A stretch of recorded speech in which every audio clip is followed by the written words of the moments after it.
లక్షలాది మందికి మన తెలుగు మ్యాట్రిమోనీ ద్వారా వివాహాలు జరిగాయి. తెలుగు వారి #1 చాయిస్ తెలుగు మ్యాట్రిమోనీ.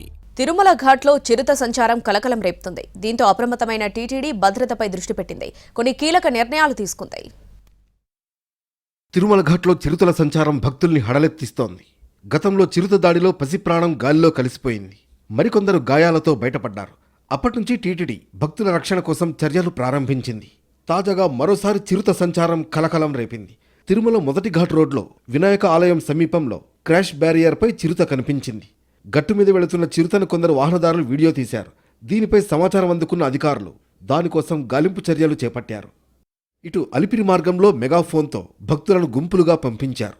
మెగాఫోన్ ద్వారా వచ్చే అధిక శబ్దానికి చిరుత అటవీ ప్రాంతంలోకి వెళ్లే అవకాశం ఉంది. మరోవైపు చిరుత సంచారంతో టీటీడీ అప్రమత్తమైంది.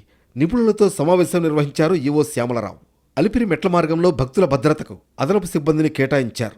4 శాఖల సమన్వయంతో నడక మార్గంలో నిరంతరం జాయింట్ డ్రైవ్ నిర్వహిస్తున్నారు. అలిపిరి మార్గాన్ని చిరుతరహిత ప్రాంతంగా మార్చేందుకు ట్రాప్ కెమెరాలు, smart sticks, biofencing, night guns, high flash టార్చ్లు, పెప్పర్ స్ప్రేల వినియోగంపై చర్చించారు.